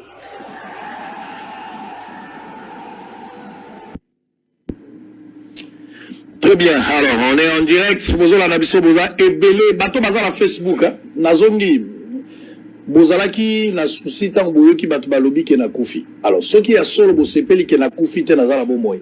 Partagez lien émission pour permettre à tout le monde. On va la que moto Bozolo Bawa Nazo répondre d'une partie à morgue. Yebisa Bango. Ndenge Nazolo Baboza partie à morgue na troisième chambre. Ndenge Nazolo Babo. Yebisa Bango. Partagez lien, partagez dans nos liens avant que je ne reprenne. Pour Bambo de Lingé Basikoyo, Nazo Betelo, mon phare d'Ajono Bozo Mono, Eza Yenga Mandala, la Ekokunda Mutama Sango. Partagez dans nos liens, permettre à tout le monde. Kabali solo na bo solo. Égoïsme ezalagate, Kabola li solo. Kabola li solo. Yebisa voisin pe aye balobana kasi ayete, sango amo balobaki akufika. Yeyonde, on nazo Michel zo ça va partir à morgue. Yebisa bango. Voilà. Partagez le lien s'il vous plaît. Si vous aimez ce que nous faisons, si vous aimez que Dieu nous a protégés et que vous aimez que je suis revenu en vie, la zone au-delà de Salanios, partagez dans nos liens. J'aimerais voir quand même le lien, ils allaient partager, surtout en en direct pour permettre à tout le monde. Yo même toujours dans l'émission, partagez dans nous, à 4 à 5 fois pour permettre aux autres de suivre comme ça. Ceux qui partagent comme une affaire, il y a 5000 partages, ça nous fera du bien. Émission en direct, rose à 50, 100 000, ce n'est pas un péché. Avant que je ne reprenne avec le pasteur Guili, test ya IGF et Salamaki, bala boluka batuni nyoyo bakokota po bakoma ba inspecteur. Oui, test ya IGF et Salamaki. Na ko expliquer bino d'abord po okoma na test bazwayo ça la test na IGF po koma inspecteur ya finance. Oya ko sala test wana sengelo zala nani na ko expliquer bino nyonso wana. Na ko pesa bino ba précision. Et puis na yoki polémique autour il y a 4 personnes, on va dire 4 noms moko ba matisi alors que batola bazala kité IGF serait corrompu ou bien ba pesa ki emi solo bien ba pesa ba recommandation de IGF ache ba kombo ya batu wana. Mais ngai moko na kotiti na suka na ngende koyeba banani baza kosala makambo wana na réseaux sociaux banani baza koko. Je suis tombé sur une lettre malheureusement. Je vais lire même les noms des gens ici. Je vais citer pardon les noms des gens, je vais lire la lettre ici. Bazali. Bokomola bakombo ya bato bokoyoka na kotangela bino makambo bakomiao. Bo discréditer mosala omona mobali wana sali. Na bibembe bazo sepela na mosala IGF ebembe baza sepela. Ebemba lobinga la kufi na kimia mebala na ngaba kovi. Ebemba bazo sepela. Je vais vous lire ça. Attendez. Attendez na kangi na bokoyoka wa. Et vous sala bino moi bien. Alors, pasteur Guili. Oui, papa. Justice, le président lui-même est totalement déçu. Alors, on a gomme avec mon frère Lusakwe, non? à longue place, à plusieurs fois, le président Zola la justice. Il a le pouvoir de nommer les magistrats, parce qu'il en a déjà fait, Oui, oui. mais il ne le fait pas jusqu'à présent, Oui. alors qu'il continue à se plaindre. Contradiction, d'abord, dans son chef lui-même en tant que chef de l'État. Tu peux m'expliquer ici, comment Kamere est sorti? Une libération politique ou bien la procédure juridique a été respectée? 2.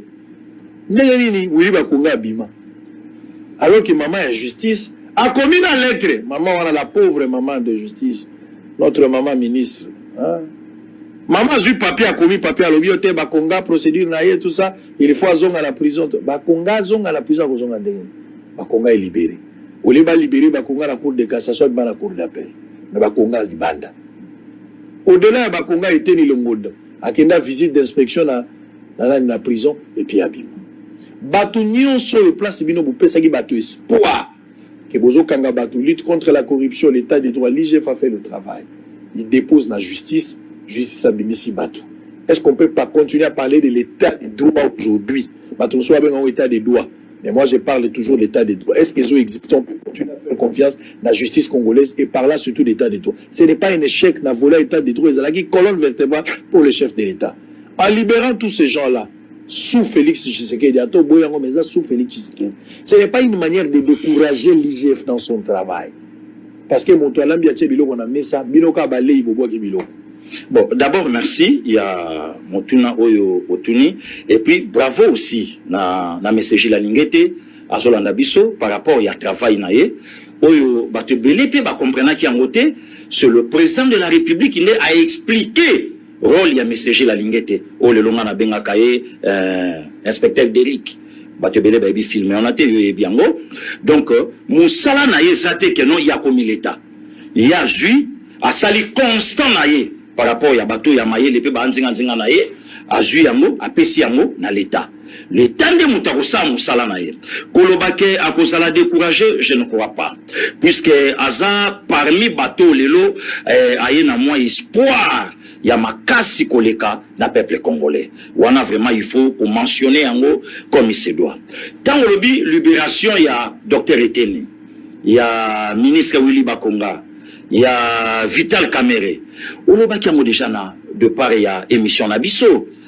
tolongola bakombo ya batu tozwa forme ya likambo ndenge likambo ya laki si ça dépendait que de Passé Gili ngase là par rapport ya bémotion na yi nangana ki nango par rapport à Boy mais c'est par rapport à la justice oh il peut parfois tant monsieur le peut passer Gili pas à dessus pour preuve même mon konzamboka imo pas à lobby yango a yo posa dessus la justice congolaise na lobby par rapport ya pasteur Gili lelo na sapé dessus par rapport à justice nabino non pas justice nabiso la justice c'est un régime ya bino ba soko lobby régime mais justice ça indépendante oh lelo mon konzamboka aye apesa ye pouvoir na ye oh ezalaki lié na mutu moko boye mais Dieu merci lui-même le chef de l'État a vite compris que non il faut mettre l'homme qu'il faut à la place qu'il faut. Quand est-ce que Félix va agir? Mais à lobby yango donc ndenga lobby wana une promesse pour agir. Non ndenga lobby wana agissement direct. Donc c'est lui le président de la République. Papa Sango Obakelinga Balango Zalaki effectivement à ta place au Zalaki Moussale Banda Salama puisque tout le monde qui m'a mis là yo posana dossier côté yo soutani côté Runola Tissou mamelo donc ya lokola Kizito Azoya Bakanza Zoya bana bazobota mata. OK. Voilà. Donc Mokonzamboka a comprendre que non j'ai mon cousin nakati. Ne konanga moka mwasi avocat ya mbama kia epana yo Zalaki teme au coordonnat kiango na page na ye ya face à Konya Lobby, je remercie les avocats, le magistrat, bah, oh, l'union va contribuer à la libération, il y a Vital Kamerhe. Comme je l'ai dit, hein, à combien on a page naïe, n'a pas n'attending bien bon, donc ils ont des ngouana. Ce qui naïe à remercier, bah, tout yo bazan na domaine naïe, et que bravo, na musala bosali pour Abima. Passer Gili, à Olobanini, Nengaza. Rien que le parlementaire debout, Olobaki Yango Liboso, Tobanda émission, Nanayo. De deux, Mokonzambo ka comprendre que non, Outolobango Sikoyo. État de deux Zaka Kokangate, Kotona peut photo mentionner. état de droit ça kokangate. Ah bon comprendre siko hein. Non, tu comprendre te. Pour bokanga ba to cascade.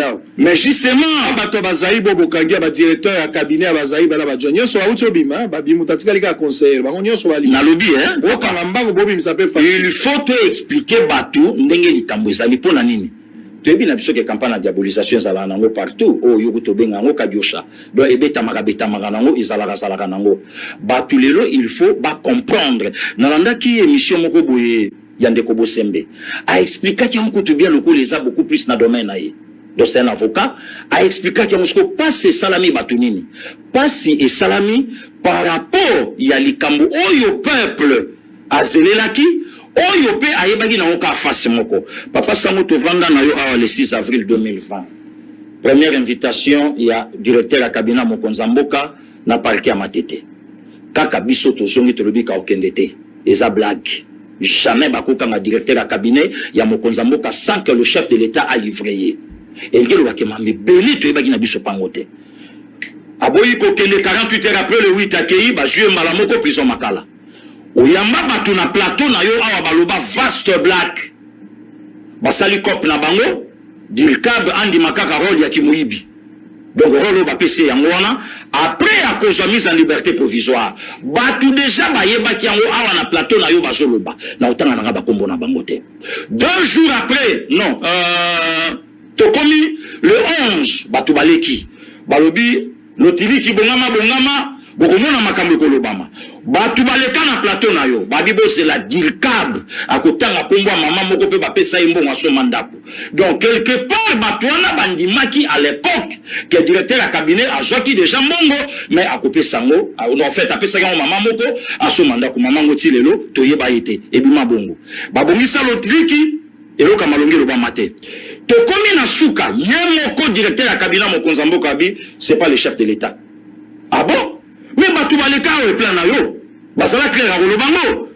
On a cité plus de 27 fois le nom du président de la République. Il faut à passer là-bas. Jamais bako kanga directeur à cabinet ou jamais directeur à cabinet Mokonzamboka à cause la likamboboye sans l'ordre de son mentor. Nyon sona toye bakite. Directeur à cabinet akei to sala pe kakana yo na bandeko nyon solelo ba Olanda biso. Babanda ki déjà nanga passer gili. Na banda ki déjà koyoka nenge cour de cassation a rejeté pour la première fois liberté, deuxième fois liberté, cinquième fois liberté, septième fois liberté. Tokoko lo banini c'est que procédure au parfata mususu ba côté laki to éviter justice abimisi le magistrat suprême mécontent la justice ouana. Toujours en contradiction parce que Félix Tshisekedi apparemment c'est lui qui a influencé même la justice. Quand Félix Tshisekedi donc c'est que il peut quand même influencer qui arrestation vitale. Mais quand Félix Tshisekedi dit il lave Kamere dans l'opinion alors que la justice écoute ça en disant que Kamere c'est un homme sérieux. Kamere c'est quelqu'un de bien. Un homme compétent, plein de qualités, il pourra encore jouer de nouveau un rôle sachant déjà que Kamere Azaki déjà condamné. Kamere est déjà cagé judiciaire et c'est Bebagi. Parce qu'il a condamné qui? Mais chef de l'État, malgré Kajé Wana, c'est un homme sérieux, monsieur sérieux, il aura un rôle à jouer dans ce pays. Le chef de l'État, dans sa position, n'a pas-il influencé la justice pour qu'il y ait Je ne crois pas. Je ne crois pas. Le col le dit que Mokonzamboka, Moutalobaka, on a dit que Ezalaki na Est. Si, bien sûr. Tout ce ngana yo audience, autour na motuna wana, azolanda biso. Comme ça, il y a répondre na yo na isika wana malunga. Mais pendant nga pasteur Gili, le na zoloba. Na jusqu'au nanga peuple. Peuple a yo qui passe. Pourquoi? Puisque peuple a zelaki, a mon paix. Vérité na makamba docteur Eteni Longondo, oya za moko ya biso idepes. A zelaki a mon yango pe, et pas venanga Wilma. A zelaki a mon yango pe, et pas Vital Kamere. Mais papa sango, kaka na ngai na kata peuple to zonga.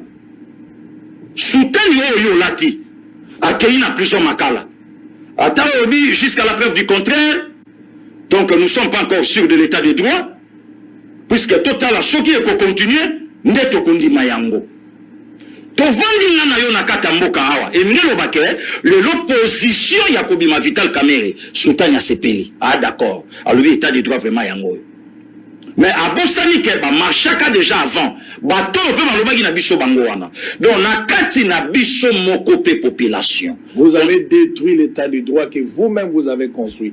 Difficile à construire, mais facile à détruire. Non, non, non. Il y a qui l'état du droit, la pilier, bato ba beti maboko. Non. Komi ya bilongi. Non. Bato musu baza. Non, et ça, tu dois comprendre ça. Non. Tu peux ou ne pas admettre. Non. C'est ça la vérité.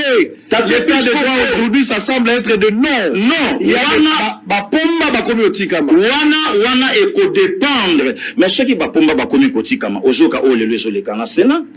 Et bandaki li boso nein. Que non, c'est le président de la République derrière le dossier. Je rentre au pays vite pour répondre à la justice, les a manipulés. Les lieux commis les vieux bâtis, le kwebo. Bon, ce qui est état de droit, il y a là qui manipule. Non, non. Ce qui est justice, il y a là qui manipule. Il fallait qu'il y ait directement dans le Sénat, le non? Lever mes immunités, comme ça, il y a répondre à la justice, les lots, au moutana simanango.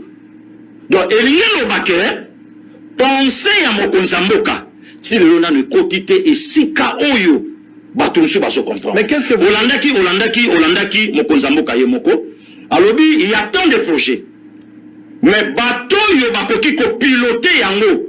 Basate. D'office et directement, le président de la République. Nation, il y a arrêté. Arrêtez comment? Arrêtez. Non. Arrêtez, pasteur. Vous devez arrêter. Non. Arrêtez. Non, il faut arrêter. Vous ne pouvez pas continuer. Non.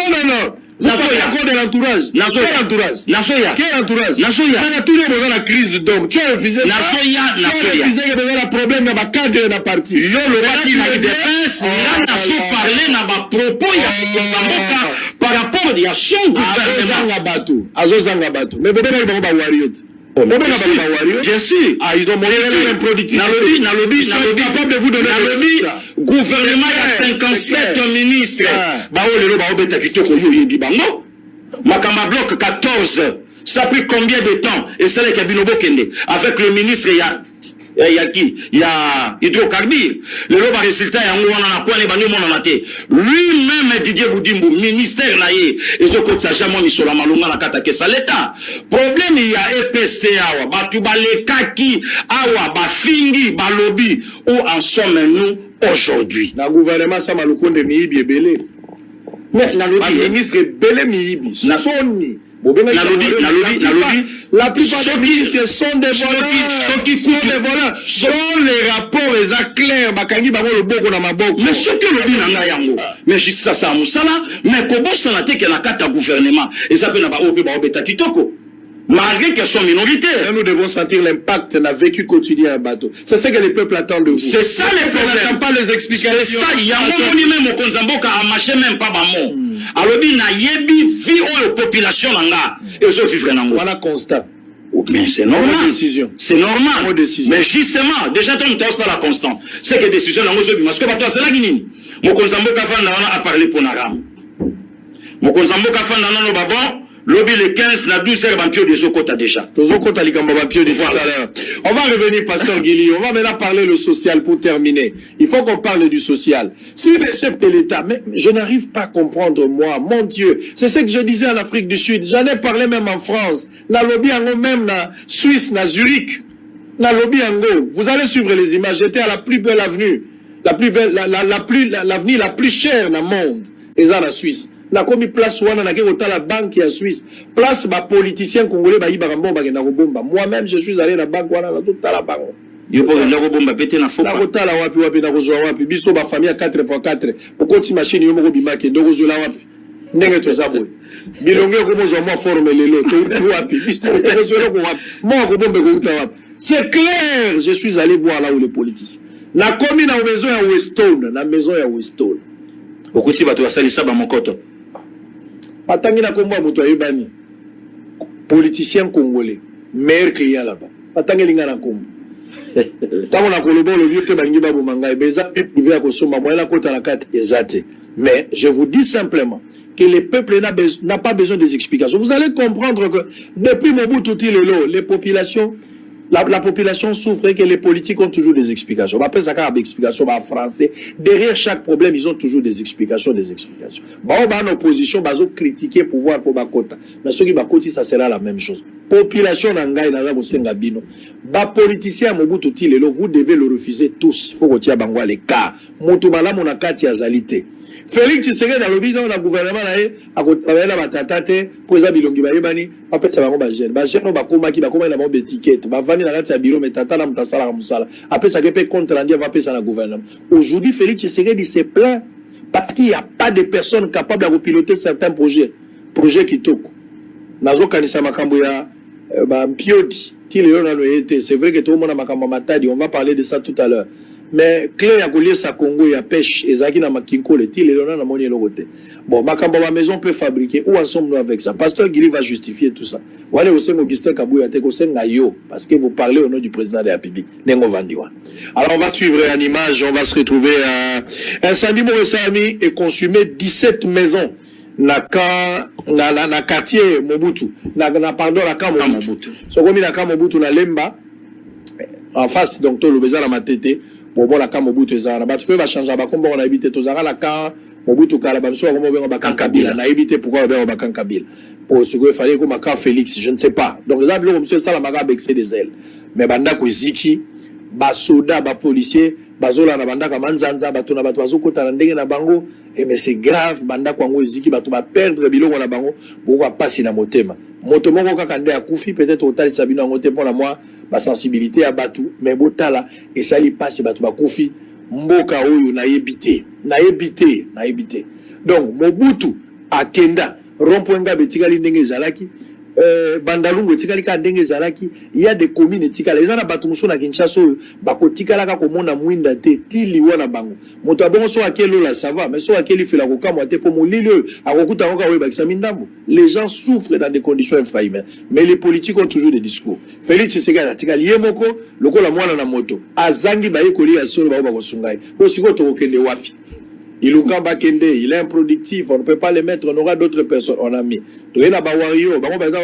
Jérusalem, mais quand la plupart des warriors, la majorité sont des voleurs, des incompétents. Israël, tu as dit des incompétents. Oui, il y a des incompétents, il y a des voleurs. Les gens qui ont volé de l'argent, des rapports sont là. Les démons n'est plus ailleurs, les démons sont dans les camps. Vous avez les démons maintenant dans les camps. Kabila est parti. Maintenant, les démons sont dans les camps. Il y a une histoire. Mon konzambo kakenda ki Liban. Atamboli, Félix Tshisekedi atamboli na bendenge na atambola kawana, atamboli au diplomatie tout ça. Akakuta ba dossier moko makambo ya ba gisement wa ya biso ba carré minier. Et ko pesa biso ba milliards de dollars. Ba sololi na barabu wana ba yokani makambo nyoso ko sala malamu. Président pesi confiance. Lokola tata wala. Gouvernement batu bakenda ki ebele ko. Mon konzambo kwa zongiawa. Tout bonnement yebike makambo nyoso ko le kamaramu. Mais la minute to ka gisement wana mokonzi ya mboka defendaki kuna babeta kunduki makambo na zolo boyo chef ya gouvernement ebi yango makambo na zolo boyo directeur ba direction ya cabinet chef d'état ba ebi makambo na zolo ba bato ndenge na ndenge na ba ministre pe ba waroro ba kota la kati ba teka jugement na 52 millions de dollars ba benda likonda président yebi te Kidiba mais bazolo ba français bazolo ta cravate bozo benga bango honorable mais ce sont des voleurs des ministres des voleurs mais tokotia nani oyo mboka nini bilongi batezo kokana lokwa to ba cousin moto na mutauti na mboka na ye formol tozo lia bilongi ko mokokana ba tout ebele na nzoto soko monika bomengo ko mona mwa mata mesure fort mboka ngo ya ndenge ni alors Sandy on suit cet élément alors on va revenir pour continuer tomoika na ba 1h du matin bayekola musanga ike banda kweza kozika alors kureza la kite alors to ebite soki parmi ba famille surtout wana baziki ba banda koziki moko atiaki bougie nde pelisi ese ba dégâts surtout wana batonga banda ko mabe ya suka soki oyebisi policier ke ko sabo na boite ye aza komi s'enflammer na yo on dirait soki ndenge nini alors quand il s'est comme depuis kala biso ko kota ka to ko kuta déjà makambo ese sila basi batonga na bango alors lokwa basi batonga ba permettre ba ona ba konzi akala moyen ya webisa motoke longola ndako na yo ezate alors espace pena moto ke kota moyen ezate kamomba esika moto ko ezate etika ka moto makamaka Kabila eleki espace ezate bitonga eleki hein bato bazo pousa ndako amoni kama moke apusi 1 mètre 2 mètres ti omona nzele kangami etonga mabeba konjo baotiela biso na kati ya camp nde bango babebisi camp oyo biso oza na kati ya camp mobutu ezalaka modele te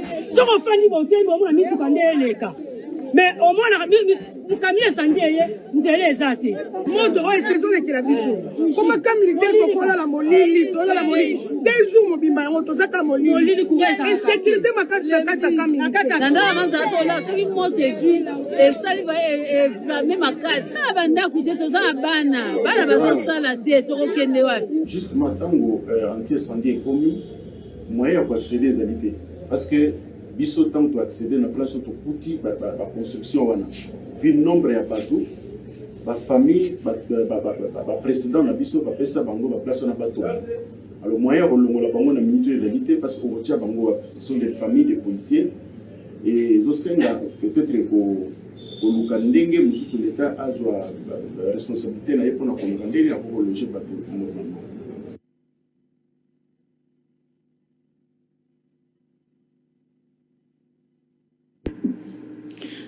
Allez, très bien. Alors, avant que les pasteurs Guili n'interviennent, il faudra tout épuiser matière. Comme ça, Bino, tout épuiser, pardon, matière avant Bino pour intervenir. Pour tourner 3 petites questions. Qu'est-ce que tu penses? Tout dans l'appel ou bien aussi ça en matière? Non, tout aussi ça. Aussi ça en matière. Aussi ça s'appelle. Et l'ingole baté aux okima. Aux ambodi en direct. Alors, pasteur Guili, beaucoup aller. Il y a beaucoup allé. Beaucoup là. Oui. Beaucoup là le connu Fafikat. Mandaka, le Zamba. Très bien. Alors, pasteur Guili. Batomson et Goyaka. Batomson et Goyaka. Batomson et Goyaka. Tisikoyo. Thomson a eu la ya bonne année tout gotika la penza ya molai. 2. Ba maison préfabriquée. Tilelo. Et le côté. Bokanga tailleur alors que si ça vous allez l'embate. Suite aux alawapi. Ça, c'est un deuxième élément. Pêche. Oh, balaka ki babato ya pêche. Ti le loza koyate. Banzela. Bino bozaki no position boye baki déjà ke poto ke ne kinga sani to na nzela ka moko ma ya njili. So ke bukani to komi mboka mibale. Ti le lo na mosala ta voie secondaire mongo te. Ko ko relier biso na chango to efungola banzela mosusu. Koza bambouteillage to za nango 50%. Et cause à la paix, manque de discipline, il y a aussi un sérieux problème par rapport à Banzela pour tous en côté.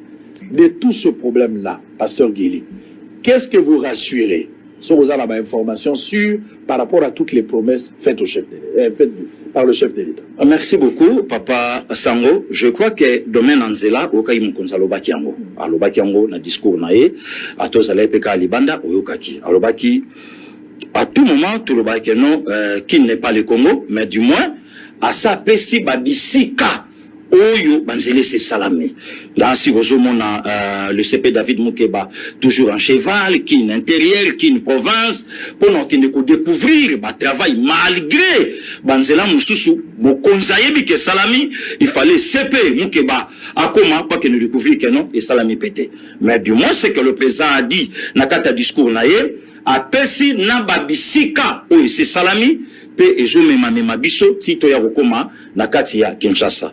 À tout moment na lobaka eloko moko papa sango bandeko bazolanda biso to lobaka ngo met fois na kulutu na docteur Maele Congo ezokende nango na kobongwana. Mais tellement que mabe sala ki mingi na yoka oloba yango une fois. Et mona le quoi changer mes omona na te. Pona nini? Tellement que passe sala ki makasi. Nzala makambu nyonso ya ya kobeba. Priorité za partout dans le domaine nyonso. Même ata liloyo batumsu balo baloka kolia mais batumsu pe priorité pour na bango za na biloka kolia te priorité parfois pour na bango en tout cas libération mais mutumsu libération pété mutumsu en tout cas c'est là mutumsu c'est là te il faut ça la bodo engelo baké priorité eza na nyonso na kata Congo mais du moins na domaine nzela mokonza mboka asalobaki yango apesaki ba grande ligne et c'est salami na ba kilométrage nango awa boye lungwa boye si salake eya et kangabiso na kati ya Kinshasa. Voilà. Pasteur Guili, chef de l'État, habite aux santé. Azo bunda pour que aneo toko kota toko to mikolo ko ya tous à la santé gratuite, donc les systèmes sanitaires sont un peu gratuits, tout ça. Oui, couverture à santé voilà, humanitaire. Mais oui, que Baminga n'a pas grève, plus de 4-5 mois, ça les lots. Mais bien sûr, il y a un moment où il y a une question où il faut bungisa, to senga audience et pas papa Topenka Bongo à Olanda Biso, que tout n'a pas mon konzamboka. Est-ce que ba conseiller na domaine boui, ba yebisi yo ke Baminga n'a pas réclamer le koyo? Ah, est-ce que basi même parce que garantie ni ozope sanga so meminga la présidence na ozonga mobimba garantie ni ozope sanga basi bakata ba miel nanga yena noté kuna bato bakufa mingi data sango pour ba miel papa fana zo miel uta Congo central musuna ozo matata bon déjà na sengeli audience na sengeli audience pour l'émission. Oui, na sengeli pour la l'émission la président. Oui, na mokonzamboka. Wana émission na zada. Oui, na sengeli déjà audience et pas papa Topin. Na sengeli pe et pas ambassadeur John Yakiru, azolanda biso que babiloko wana tout na mokonzi. Parfois okoko sauver pemboka. Est-ce que le président de la République est au courant? Il y a grève, il y a Baminga. Mais justement, mais est-ce que quand je regarde certains politiciens à la TV, j'ai pitié. J'ai vraiment pitié pour eux. Mais au moins ici, au PC maintenant, mon Konzamboka a raison. Tant qu'il y a des projets, mais problème, il y a pilotage. Le lot par fatant, je ne sais pas. Est-ce que mon Konzamboka a eu domaine à dossier? On a pas de panayo. Est-ce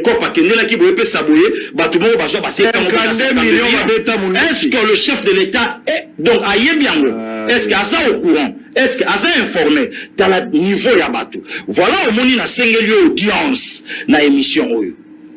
Mais c'est Topin Kabong avec tout le respect à Yamba Papa Israël Sango, na Pasteur Gili, comme ça, Absololana Mokonzamboka a expliqué, m'a donné l'union. Très bien. Ceux qui va passer dans la autonomie c'est quoi pour la chanchar, c'est pour la passion. Voilà maintenant ce que tu oses les porte-parole du gouvernement. Excellence Patrick Mouyaya. Pendant combien de temps? Il y a des gens qui informé biso, moi je ne suis pas vendeur, je ne suis pas commerçant. Donc il y a des gens qui expliqué biso, ma kambo yo ndenge bakangi puisque la bouche autorisée n'est. Mais on peut fabriquer aussi la benza. Kasi bato baza habilité nango. Et c'est la tête pourquoi? Mais bon ça jamal bongo ce qui kamere ça bimbo ça jamal. Bongo ce qui silité. Li solo ya etelo. Ya bana na kan. Obeti yangote. Li solo ya mai na courant na kan 20 ans ezalate. Obeti yangote. To beta pe wana. Donc engelo baké et kosila. Et aussi là. Alors on va prendre comment on va prendre maintenant les appels sango na présidence. Donc il faut d'abord pasteur acheter le sanga bon de la mingi. Bateau bazana ba maison de don il faut ba mona ndenge la okela kozonga mais miel la kosala la miel à matata bobi que matata zaki na poison récemment ndenge to yoka ki ba information il semble que azaki na poison mais na moni en bonne santé tant azaki na makambo na bati na landi na réseaux sociaux na bien moi la mbali ya biki en tout cas coup de chapeau tout ça la lolendo nzamba big sim de commun tant so ba saleli ba miel ba ba saleli wana na il faut la mela ngoza ba miel à makasi. Mais la copiette kapina miel mosusu ozo utapina na Congo central pour président sur la habité mais bon de rapport na ngai et là le confirmer te ce que comme confirmer na ko bisa bina vana ken mais tant on a zo kota bino intercession nzambe simba sangwa zonga ndenga kenaki ma bon délicat pour la habité ndenge ni koleka.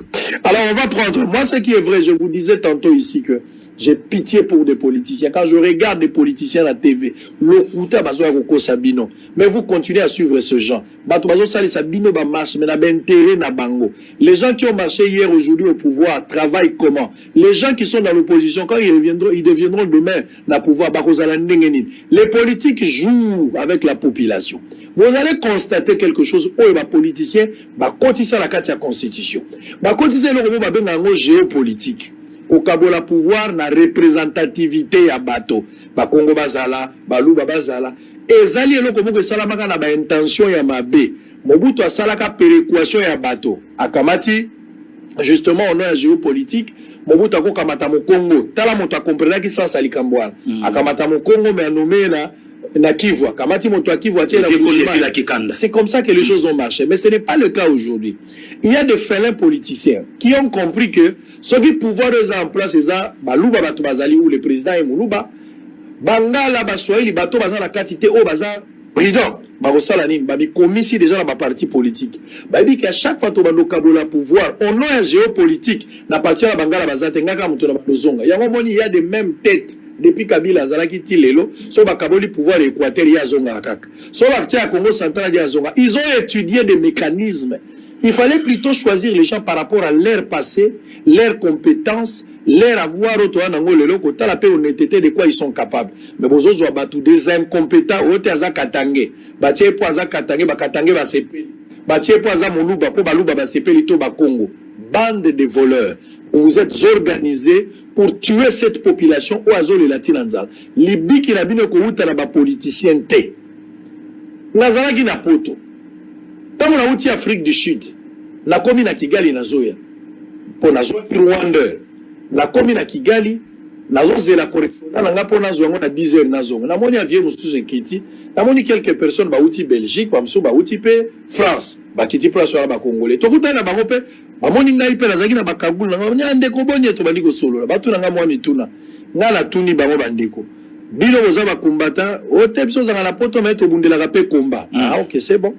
Nala tuli bango boye na Rwanda osani ote tozole kanga mais on mettait avion makila ndenge dino leki avion makila yo ko mata wate po avion makila voilà to continue kati avion malinga ka bola biloko kolia na biso bango kolia te soki bolé zambonga makila tika biso tolia bino bolia te pour dire que le combat à un certain moment et que c'est limité na discours te mais il faut apprendre à agir pour sauver ce pays et c'est très important qu'on nous connaît battre Congo salé lionine il y a moko salé li Congoni on a dit politicien pendant 20 ans. Pendant 30 ans, gérer sur l'élection de la politique. On gagne nini? On gagne nini? On tikali na nini? Moutanyo koli, ba politique ba nyokoli ba continue. Ba kongo bimala makambo te. Nzele zakaka moko, toza la multiplicité ba nzela te, ba voie secondaire ezali te, koli ezali pasi. Les conditions sont difficiles, mais ba discours ezali, des explications sont toujours là. Tu sais, quand nous nos films, vous faites, on voulait par exemple, quand on disait, tu vois par exemple à la maniature, tu vois, il y a toujours des raisons. Bande de voleurs et des hypocrites, des politiciens. Alors, Pasteur Guili, 5 personnes qui ont été partagez nos liens. Bon, partagez les liens. Je vais vous donner 5 personnes vont intervenir. Ils vont poser des questions. Toutes les questions sont permises, mais sauf les injures. Je ne peux pas prendre le risque. La télévision, c'est pas une bonne chose. Alors, on va prendre le tout premier appel. Allô? Allô? Mbotende Koza en direct. Merci beaucoup, Saondengo Yambinga. Na petit pasteur Guillaume Mbote, la présence na Yohana. Na ngina lo babosongo. Ouais. On va ba jeune, aza conscient na ne ba soutenir ba politicien. Eza nyonso te. Biso ba to soutenir ba politicien nyonso te. Écoute, d'ailleurs utu ngana komela yo, ona kuta na kuna makomoko yambanga ite boya ko yambanga. Pasteur Guillaume no yebisa eboy. Batika kobetisa Félix Mabe président na biso nyonso tolingaka ye mais soki amakambo asali oyo eza bien te bayebisaki eza bien te badekele kokota baarme étranger est ce que biso na